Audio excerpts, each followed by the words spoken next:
അങ്ങനെ ആ നാടിനിട്ട പേരാണ് മാനുകളുടെ പിതാവ്. ഇന്ന് ലോകത്തില് 9 വർഷമായിട്ട് വേൾഡിലെ 356 സിറ്റികളുടെ വേൾഡിലെ സേഫസ്റ്റ് സിറ്റി ആയിട്ട് അറിയപ്പെടുന്ന Abu means father, Dhabi means gazelle, മാനുകളുടെ പിതാവ്. അങ്ങനെയാണ് അബുദാബി ഉണ്ടാവുന്നത്.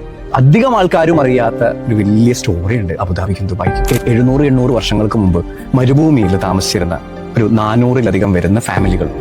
അന്ന് അവർക്ക് കുടിക്കാനായിട്ട് വെള്ളത്തിന്റെ ലഭ്യതയില്ല, കഴിക്കാൻ നല്ല ഭക്ഷണമില്ല, ധരിക്കാൻ നല്ല വസ്ത്രങ്ങളൊന്നും ഇല്ലാതെ അവരിങ്ങനെ ജിപ്സി ലൈഫായിട്ട് ജീവിച്ചുകൊണ്ടിരിക്കാം. അങ്ങനെ ആ സമയത്താണ് 15 പേരടങ്ങുന്ന കുറച്ച് ആളുകൾ ഒട്ടകപ്പുറത്തും കുതിരപ്പുറത്തും അവരിങ്ങനെ യാത്ര ചെയ്ത് ഒരു വലിയ ഒരു കനാലിന്റെ മുന്നിൽ വന്നിട്ട് അവർ സ്റ്റോപ്പായി. തിരിച്ചു പോകാൻ വേണ്ടി നോക്കുമ്പോഴാണ് കുറെ മാനുകളുടെ കാൽപ്പാടുകൾ അവർ കാണുന്നത്. ഈ മാനുകളുടെ കാൽപ്പാടുകൾ കണ്ടപ്പോൾ അവർക്ക് ഭയങ്കര സന്തോഷമായി. കാരണം മാനുകൾ എവിടെ ഉണ്ടാവുക? വെള്ളമുള്ള സ്ഥലത്താണ് ഉണ്ടാവുക. അങ്ങനെ അവർ അവിടുത്തെ മരങ്ങളൊക്കെ വെട്ടി ഒരു വഞ്ചി ഉണ്ടാക്കി അവർ ആ കനാല് കടന്ന് അപ്പുറത്ത് ഇങ്ങനെ പോയിക്കൊണ്ടിരിക്കുമ്പോഴാണ് ഒരു വലിയ കുളത്തിന്റെ ചുറ്റും കുറേ മാനുകൾ നിന്നിട്ട് വെള്ളം കുടിക്കുന്നത് കാണുന്നത്. ചരിത്രത്തിൽ രേഖപ്പെടുത്തിയതനുസരിച്ച് ജീവിതത്തിൽ ഏറ്റവും കൂടുതൽ സന്തോഷം അനുഭവിച്ച നിമിഷങ്ങളായിരുന്നു അവർക്ക്. തിരിച്ച് യാത്ര ചെയ്ത് ഗോത്രവർഗത്തിലെ തലവന്റെ അടുത്ത് എത്തിയിട്ട് പറഞ്ഞു, ഞങ്ങൾ ഇങ്ങനെ ഒരു സ്ഥലം കണ്ടിട്ടുണ്ട്, അവിടെ കുടിക്കുന്ന വെള്ളമുണ്ട്. ഒരുപാട് പേർക്ക് അത് കേട്ടപ്പോൾ സന്തോഷമായി.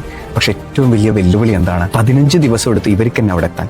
ഇത്രയധികം ആളുകൾക്ക് യാത്ര ചെയ്യാനുള്ള ഒട്ടകങ്ങളോ കുതിരകളോ ഒന്നും അവരുടെ കയ്യിലില്ല. പക്ഷെ ഭൂരിഭാഗം ആളുകളും കൂടി ഒരു തീരുമാനം എടുത്തു, ഇനി വരുന്ന തലമുറക്കെങ്കിലും നല്ല വെള്ളം കുടിച്ച് ജീവിക്കണം. അങ്ങനെ ഒരു യാത്ര തുടങ്ങി. 10 ദിവസം കഴിഞ്ഞു നഗ്നമായ കാൽപാദങ്ങളെ കൊണ്ട് 52 ഡിഗ്രിയും ചൂടുള്ള മരുഭൂമിയിലാണ് അവർ ആ യാത്ര ചെയ്യുന്നത്. 15 ദിവസമൊക്കെ കഴിഞ്ഞപ്പോൾ വെള്ളം കഴിഞ്ഞു തുടങ്ങി. ചെറിയ കുട്ടികൾ അവർ കരഞ്ഞുകൊണ്ട് മുലപ്പാൽ കിട്ടാതെ മരണമടഞ്ഞു തുടങ്ങി. അങ്ങനെ അവർ യാത്ര ചെയ്ത് അവിടെ ആ കുളം കണ്ട സ്ഥലത്തെത്തി. പലർക്കും ഉപ്പയുണ്ടായിരുന്നില്ല, ഉമ്മയുണ്ടായിരുന്നില്ല, പലരുടെ കുട്ടികളും മരിച്ചു പോയിരുന്നു.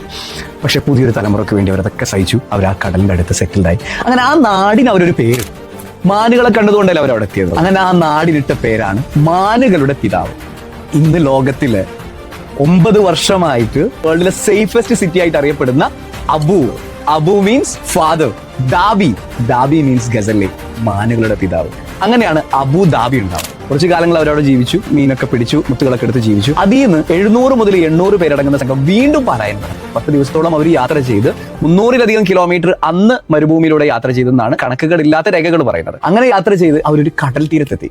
അവർ അവിടെ ഒരു ചെറിയ സെറ്റിൽമെന്റ് ആണ്, മീൻ പിടിച്ച് ജീവിക്കുന്ന മുക്കുവന്മാർ എന്നൊക്കെ നമ്മൾ വിളിക്കുന്നില്ല, അതേപോലത്തെ ഒരു മുക്കുവൻ സമൂഹമായിട്ട് അവരവിടെ. ആ നാടിന് അവരൊരു പേരിടാണ് കടലിന്റെ തീരം എന്നർത്ഥം വരുന്നത്. അതേപോലെ ഒരുപാട് അർത്ഥങ്ങളുണ്ട് അതിനെങ്കിലും കടലിന്റെ തീരം എന്നർത്ഥം വരുന്നത് എന്നാണ് ചരിത്രങ്ങൾ രേഖപ്പെടുത്തിയിട്ടുള്ളത്. കടലിന്റെ തീരം എന്നറിയപ്പെടുന്ന ദുബായ്.